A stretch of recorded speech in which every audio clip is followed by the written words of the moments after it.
چوپان دروغگو.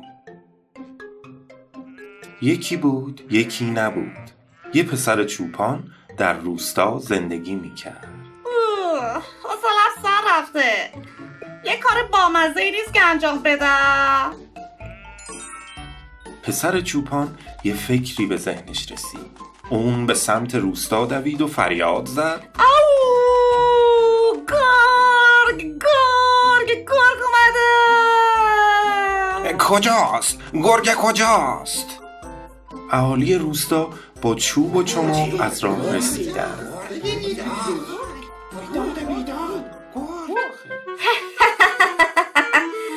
من الکی گفتم، باورم نمیشد همتون گول خوردید. اهالی روستا عصبانی شدن و از اونجا رفتن. چوپان دروغگو خیلی خندید و تصمیم گرفت دوباره این کار رو تکرار کنه. چند روز بعد چوپان دروغگو دوباره به سمت روستا دوید و فریاد زد: آو گرگ، یه گرگ گنده اینجا. مردم روستا دوباره با عجله به سمت چوپان دروغگو دویدن. بعد دوباره الکی گفتم. ای دروغگو، ما دیگه هیچ وقت گول حرفاتو نمیخوریم. مردم روستا یه بار دیگه با عصبانیت از اونجا رفتن.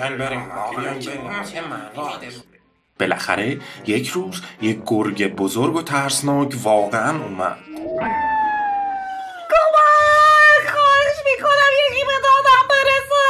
گرگ اومده، جدی میگم. گرگ اومده. بازم که این اومد. واقعا فکر کرده ما بازم گول حرفاشو میخوریم؟ امکان نداره. با اینکه چوپان دروغگو التماس میکرد، اهالی روستا از جاشون تکون نخوردن. گرگ گرسنه هم تمام گوسفندا رو یکی یکی خورد.